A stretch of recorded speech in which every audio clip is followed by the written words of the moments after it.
स्वागत है आपका पाठशाला में। आज हम देखने वाले कोहेरेंट और इनकोहेरेंट सोर्स के बीच में डिफरेंस क्या है। तो हमने देखा था अगर आपको कंसिस्टेंट इमेज बनाना है, हमेशा अगर इमेज फॉर्मेशन करना ही है वेव नेचर में से, तो आपको कैसा सोर्स चाहिए होगा? कोहेरेंट सोर्स चाहिए होगा। और जो इनकंसिस्टेंट इमेज फॉर्मेशन होता है वो कौन करता है? इनकोहेरेंट सोर्स करता है।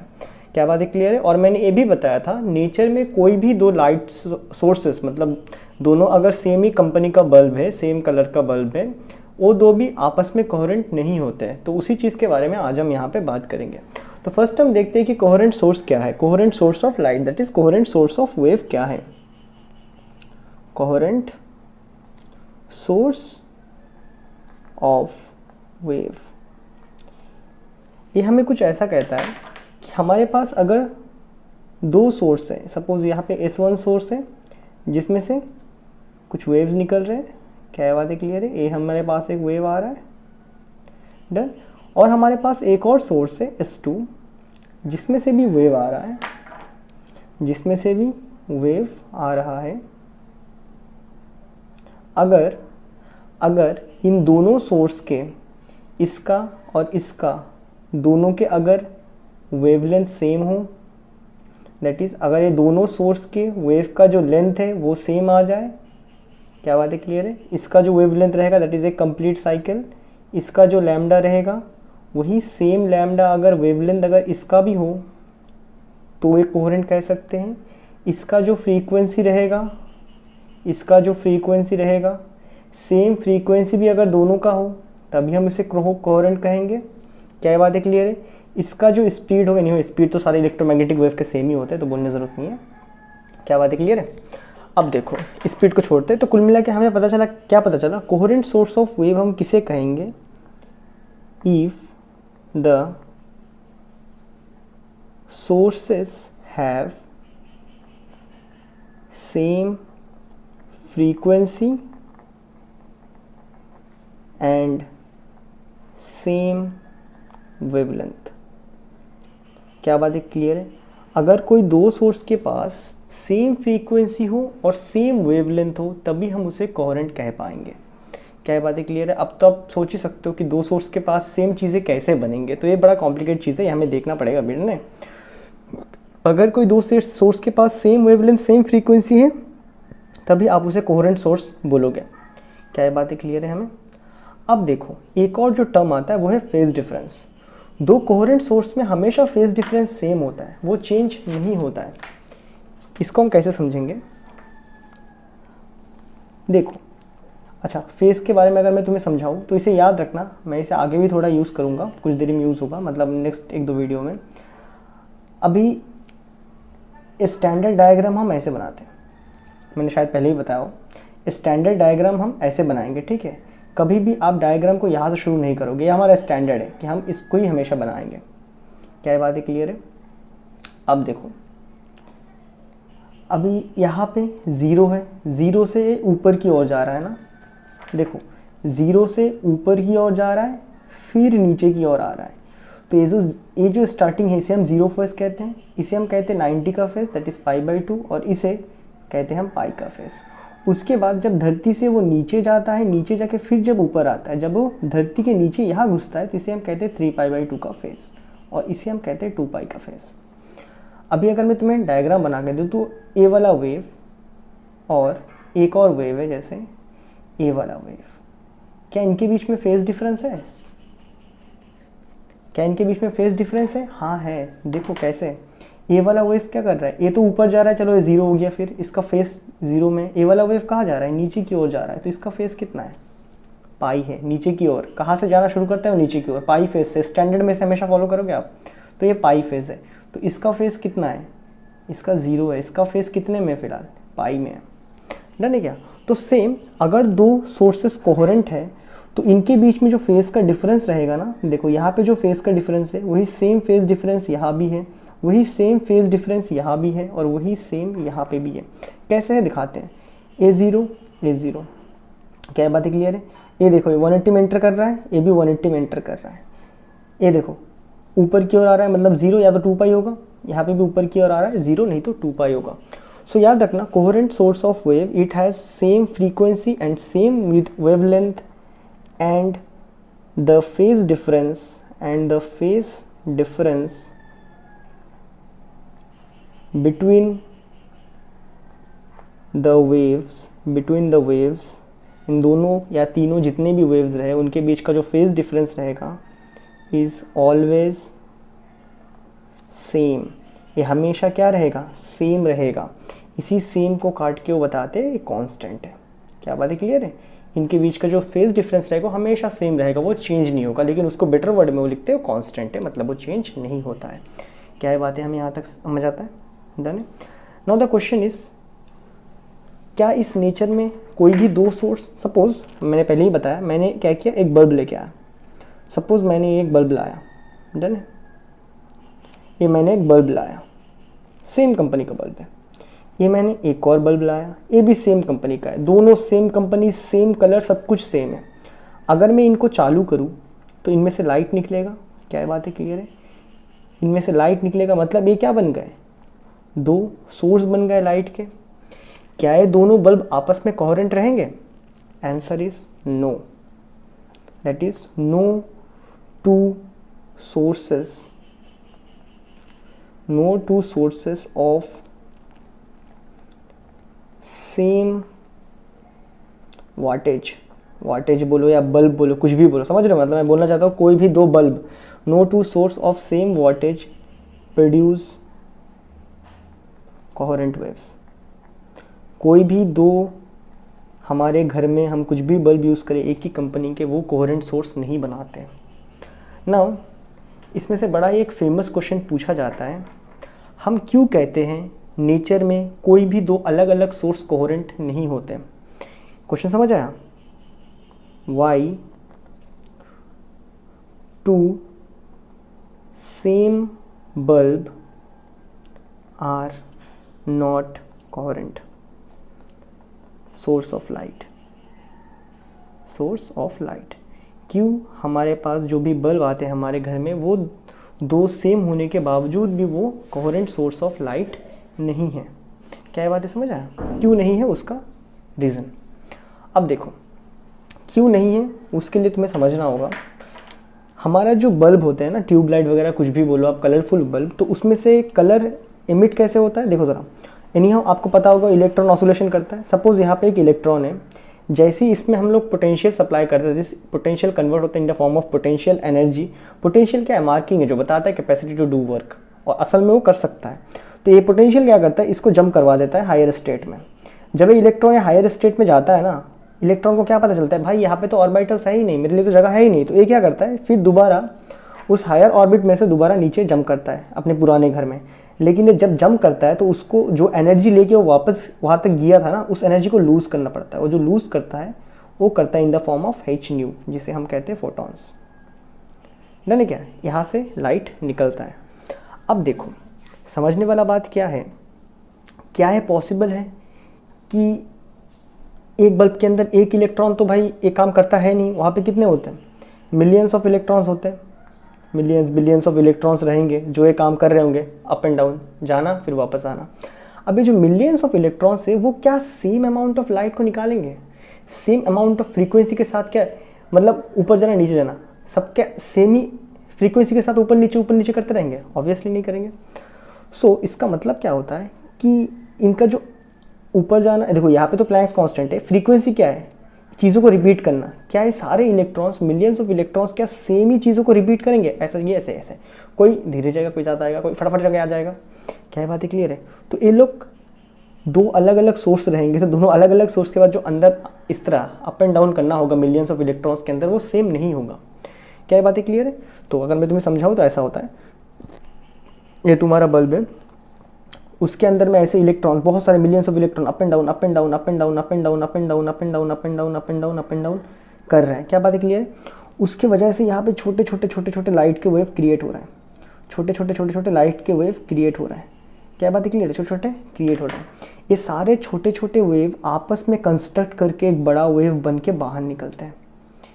पल्ले पड़े, सारे छोटे वेव आपस में कंस्ट्रक्टिव डिस्ट्रक्टिव जो भी करना है करने के बाद फिर बाहर निकलते हैं, फिर इनके साथ एक रिजल्टेंट फ्रीक्वेंसी वगैरह के साथ वो बाहर आते हैं। क्या बातें क्लियर है? तो सिंपल सी बात है, इसीलिए हम कहते हैं दो सेम नेचर के सोर्स कभी कोहेरेंट होंगे नहीं।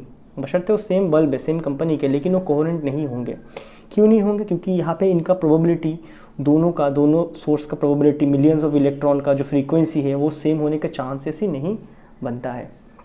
क्या बात है क्लियर है? इसीलिए कभी भी दो सोर्स आपस में कोहेरेंट नहीं होते हैं। तो इसको लिख देते हैं, इसका आंसर लिख देते हैं, बड़ा इंपॉर्टेंट है, आंसर लिख देंगे। A source of light, a source of light कैसे generate, is generated by oscillation से जनरेट होता है। और वो अगर बहुत ही ऑसिलेशन बहुत ही फास्ट हो तो उसे क्या कहते हैं? वाइब्रेशन। याद आ रहा है क्लास 11 ना? वाइब्रेशन ऑफ इलेक्ट्रॉन्स, ठीक है, okay. And they generate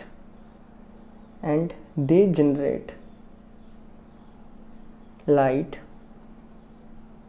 bye, ये देखो इस तरह जनरेट करके ना फ्रीक्वेंसी बनाए एंड इसको कंबाइन करके, ठीक है, they generate light by combination of frequency. In frequency को कंबाइन करके ये लाइट बनाते हैं। And it is not possible, ये कभी भी पॉसिबल नहीं हो सकता है, possible that the combination of frequencies in two different sources are same। ये कभी नहीं हो सकता। इवन आप देख सकते हो कि यहाँ पे अगर दो सोर्स होता, ये सोर्स होता, इसका जो फ्रीक्वेंसी आया उसको सेम होने का प्रोबेबिलिटी देखो तो एक बार, प्रोबेबिलिटी ऑफ सेम फ्रीक्वेंसी का कितना हो सकता है? 1 millions billions of electron oscillate करते हैं उनके बीच में, दैट इज 10⁻⁻10 का प्रोबेबिलिटी है, दैट इज नेक्स्ट टू 0.0000। तो पॉसिबल ही नहीं है होना। पहले पढ़ा, बहुत सारे जीरोस आएंगे फिर 1 आएंगे ना। तो इसीलिए पॉसिबल ही नहीं है कि कोई दो सोर्स कोहेरेंट रहेंगे। क्या बातें क्लियर होते हैं हमें? चलो, अभी जब कोई दो सोर्स कोहेरेंट है ही नहीं तो इसको कोहेरेंट बनाएंगे कैसे? तो अगर आपको कोहेरेंट सोर्सेस बनाना है तो आपको एक ही सोर्स में से जुगाड़ लगाना पड़ेगा। और एक ही सोर्स में से जुगाड़ लगाने के लिए, दैट इज कोहेरेंट सोर्स बनाने के लिए हमारे पास दो तरीके हैं। कोहेरेंट सोर्स बनाने के लिए हमारे पास दो तरीके हैं। एक को हम कहते हैं स्प्लिटिंग द स्क्रीन को स्प्लिट कर दो। दूसरा दैट इज बाय रिफ्लेक्शन। दोनों समझते हैं। तो पहला स्प्लिटिंग द स्क्रीन क्या कहता है? आप क्या करो, यहाँ पे एक सोर्स लगाओ, एक लाइट लगवा दिया, तो जैसे ही लाइट लगाया एक ग्लो करेगा। मतलब क्या है? इसमें से रेज निकलेंगे, ये रेज निकल रहे हैं। अब हमें पता है एनी हाउ वेव ऑप्टिक्स है, तो रेज के साथ वेव कैसा रहेगा? वेव फ्रंट ऐसे करके आएगा, एक आया, फिर ऐसे एक वेव फ्रंट आएगा, फिर ऐसे एक वेव फ्रंट आते रहेगा, ऐसे करके वेव फ्रंट आगे बढ़ेंगे। डन है क्या? अब मैंने क्या किया, यहाँ पे मैंने एक स्क्रीन लगा दिया और इस स्क्रीन में दो छोटे छोटे होल्स हैं। अब क्या होगा, जैसे ही ये वाला वेव फ्रंट यहाँ पे आएगा, दिख रहा है क्या? यहाँ पे आ गए ना। और हमने पता है कि हाइजेंस सर ने क्या बताया था कि जो इंडिविजुअल पॉइंट है एक एक वेव फ्रंट में, वो कैसे बिहेव करते हैं? एज ए सोर्स बिहेव करते हैं, जो कि सेकेंडरी वेवलेट को प्रोड्यूस करेंगे। तो ये जो छोटे छोटे जो दो पॉइंट्स बने, ये लोग क्या करेंगे? फिर से सेकेंडरी वेवलेट्स को प्रोड्यूस करेगा। क्या बात है क्लियर? इस तरह करके सेकेंडरी वेवलेट को प्रोड्यूस करने लगेगा। क्या बात है, हमें समझ आ रहा है? इस तरह करके सेकेंडरी वेवलेट को प्रोड्यूस करने लगेगा। ठीक है क्या? अब देखो, ये जो सोर्स था, अभी हमने क्या पढ़ा था जब हाइजेंस के प्रिंसिपल को हमने पढ़ा था? ये सोर्स का जो फ्रीक्वेंसी रहेगा, जो लैम्डा रहेगा और जो स्पीड रहेगा, न्यू स्पीड सेम ही रहेगा। तो सेम यहाँ पे जो दो सोर्स ये लोग बनाएंगे छोटे छोटे वाले, इनके भी क्या होंगे? फ्रीक्वेंसी और लैम्डा सेम होता है। सिमिलरली ये जो सोर्स बनाएगा अपना वेवलेट, इसका भी फ्रीक्वेंसी और लैम्डा क्या रहेगा? सेम रहेगा। ये तो ऑलरेडी हमने हाइजेंस के प्रिंसिपल में पढ़ा है। अभी सपोज कोई एक ऑब्जर्वर है जो यहाँ से ऑब्जर्व कर रहा है, नहीं ऑब्जर्व करने के लिए हम रे से बढ़िया समझते हैं। तो कोई एक ऑब्जर्वर है जो यहाँ से ऑब्जर्व कर रहा है, तो उसके आंखों में एक रे कुछ ऐसे आ रहा होगा और एक रे कुछ ऐसे आ रहा होगा। तो इस ऑब्जर्वर को क्या लगेगा कि पहला ऑब्जेक्ट कहाँ पे रखा है? यहाँ पे रखा है सोर्स। सेकंड ऑब्जेक्ट का सोर्स कहाँ है? वो तो यहाँ से देखेगा, उसको थोड़ी ना पता है। इस लाइन में देखेगा, उसको थोड़ी ना पता है कि यहाँ पे रखा है। सिमिलरली अगर कोई इसको यहाँ से ऑब्जर्व करता है तो उसे क्या दिखेगा? ये पहले बना दिया मैंने, ये सेकंड बना दिया मैंने। डन है? तो उसको क्या लगेगा? हाँ, एक सोर्स तो यहाँ पे और एक कहाँ है? कहीं यहाँ है। तो वो दो डिफरेंट सोर्स ही देखेगा, बशर्ते हमने यहाँ पे रखा था। तो पहला तरीका है कोहेरेंट वेव का सोर्स बनाने का इस तरीके से, स्क्रीन में ही दो छेद कर दो, पंचर कर दो, डन है। दूसरा तरीका है रिफ्लेक्शन से। रिफ्लेक्शन से काम कैसे करता है ज़रा समझना। ये मैंने रखा एक सोर्स, क्या बात है क्लियर है, ये उसके रेज बन गए, तो ऐसे करके बनाने वाला है क्या अपना वेव फ्रंट, क्या बात है क्लियर है, ऐसे करके वेव फ्रंट बना रहा है।